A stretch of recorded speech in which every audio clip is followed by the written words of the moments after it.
Sekarang sedang ribut-ribut masalah nasab. Aneh. Gerudak-geruduknya. Sedangkan kitab yang kita baca tadi, salah satu guru atau sanad daripada beliau Syekh Abdul Hamid Qudus adalah Al-Habib Husain bin Muhammad Al-Habsyi. Apa lalu kita hilangkan itu? Kita coret karena situasi yang seperti ini. Tapi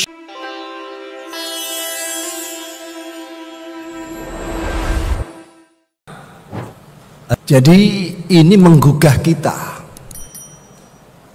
Dari selama ini kita tidur, selama ini kita menjadi orang yang gawoan dan kagetan. Dalam suatu hadis disebutkan la takunu imma'ah, jangan kalian menjadi kelompok-kelompok imma'ah. Sahabat-sahabat matur, ini ada kata baru, bahasa baru, imma'ah. Para sahabat matur, ya mal imma'ah ya Rasulullah. Apa imma'ah itu? Rasul menjawab, alladzina yaquluna in ahsanan nas ahsanna wa in asa'an nas asa'na walakin wattinu anfusakum in ahsanan nas antusinu wa in asa'an nas alla tusi'u.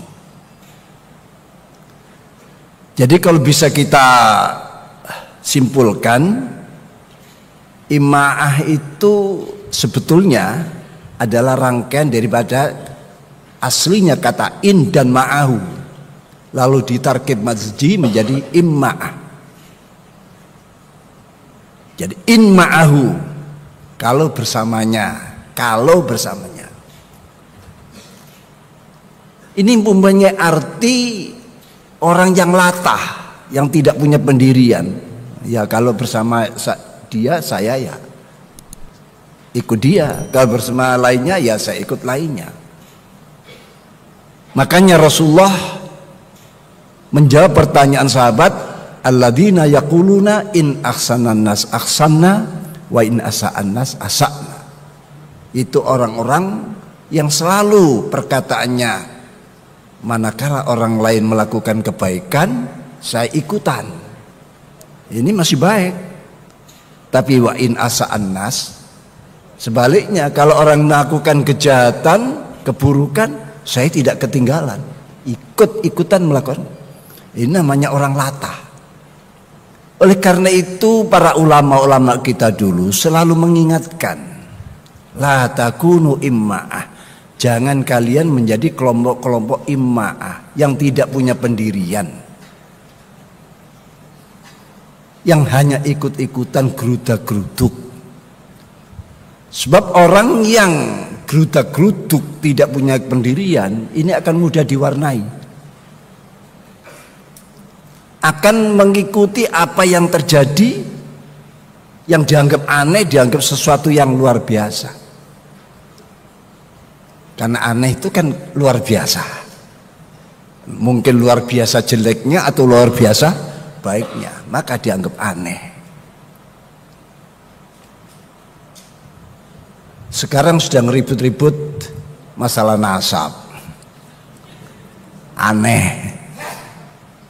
Gerudak-geruduknya.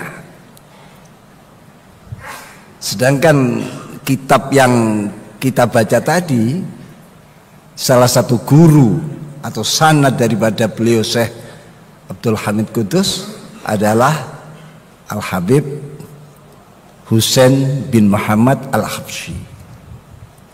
Apa lalu kita hilangkan itu? Kita coret karena situasi yang seperti ini. Oleh karena itu, apa yang kita dapatkan saat ini, tadi sudah disebutkan oleh Kiai Zulfa, disebut sebagai Yaumul Harj. Ya. Memang ada hadisnya. Rasulullah menyatakan, walladzi nafsi biyadih, La taqumus sa'ah hatta ya'ti 'alan nas zamanun la yadir qatil fima qatal walal maqtul fima qutil.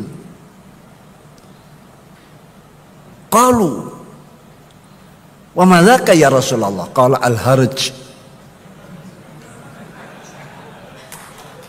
Diartikan sekarang horek. Jadi yaumal horek. Qalu wa mal haraj ya Rasulullah? Qala al-qatlu al-qatlu. Wa fi riwayatin al-ikhtilaf wal ikhtilat. Al-qatil wal maqtul finnar. Hadisun sahih insyaallah. Saya ingatnya itu rawi Muslim kalau tidak salah. An Abu Hurairah. Seingat saya. Kalau salah ya Muslim saya.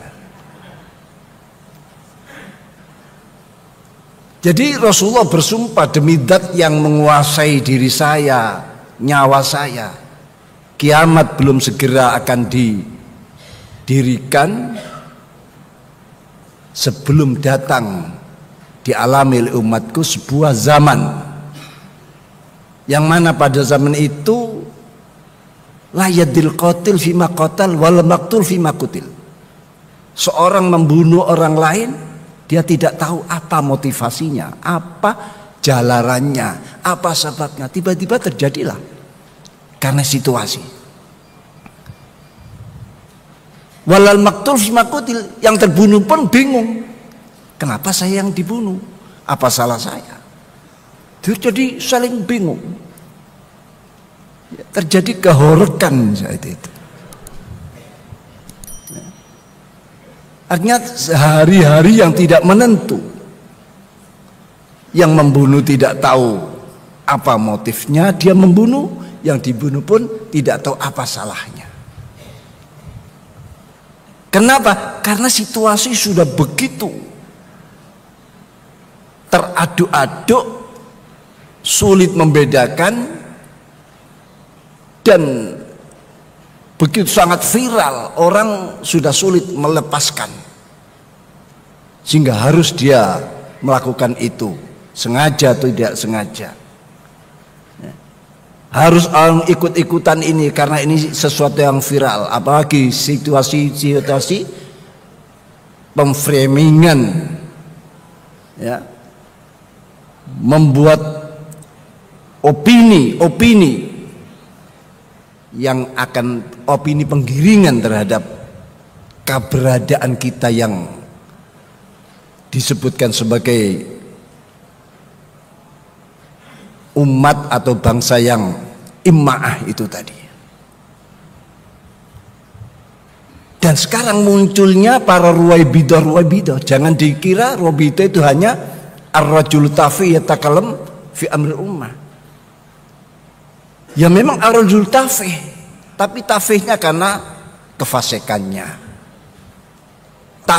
Tafihnya karena dia kesesatannya. Wa adallallahu ala ilmin. Ilmunya tinggi, tapi Allah menyesatkan. Disesatkan di saat dia mencapai ilmu yang sangat tinggi itu. Jadi memang Rasul menyatakan ar-rajulu tafih yaqulu fi amril ummah. Tapi rajul tafih ini bukan orang yang bodoh. Tapi pinter pun, tapi kepinterannya yang tidak ada embel-embel diikuti oleh nur, ilmu yang tidak ada nurnya. Oleh karena itu penting sekali kita bisa mengikuti dan mempelajari serta menghayati bagaimana keberhasilan ulama-ulama kita dulu, seperti almarhum al-mafruh Syekh Abdul Hamid Qudus ini, agar lahir ini sebagai ulama Nusantara, sebagai ba'ithah, pembangkit kita untuk meniru dan melahirkan Syekh Abdul Hamid Qudus yang lain, yang mungkin yang ada di ruangan ini akan melanjutkan dan menjadi Syekh Abdul Hamid Qudus pada abad-abad sekarang dan yang selanjutnya. Allahumma amin.